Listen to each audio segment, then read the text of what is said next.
For the first time since leaving office, former President Trump makes the strongest statement yet, indicating plans to run in 2024. And this all comes on the heels of Facebook today announcing its decision to extend his ban from the platform. The social media giant today announcing that the former president will be suspended for 2 years, freezing his presence on the social network until early 2023, a move Trump calls, quote, insulting. Now, the company's decision comes after it determined Trump stoked violence ahead of the deadly riot at the Capitol back on January 6th.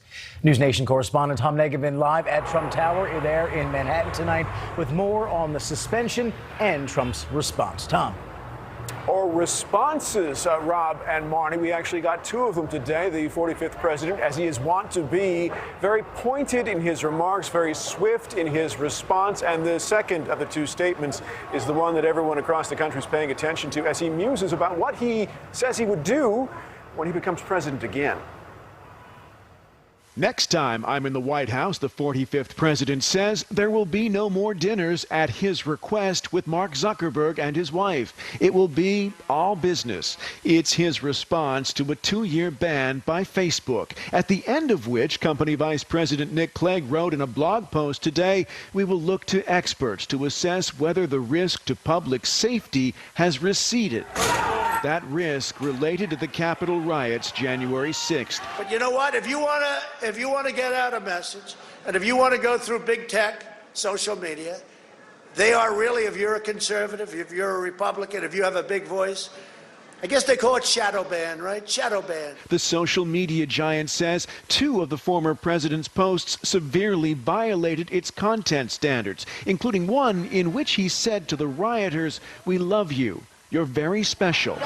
5 people died in the attack on the Capitol, including Capitol Police Officer Brian Sicknick. So far, over 500 protesters have been arrested.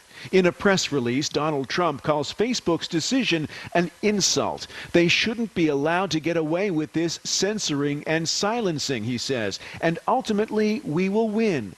Our country can't take this abuse anymore. The Democratic chairman of the House Judiciary Committee weighing in from Capitol Hill. Well, I think Facebook was right. I think that they have an absolute right to ban liars, and the president, the former president, is an absolute liar.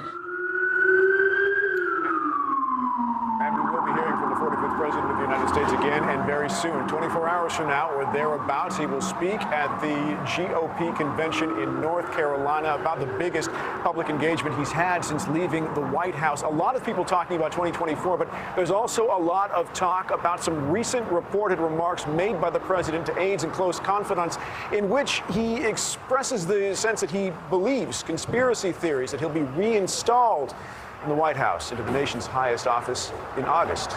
Barney and Rob. Something that is constitutionally impossible. Tom, thank you.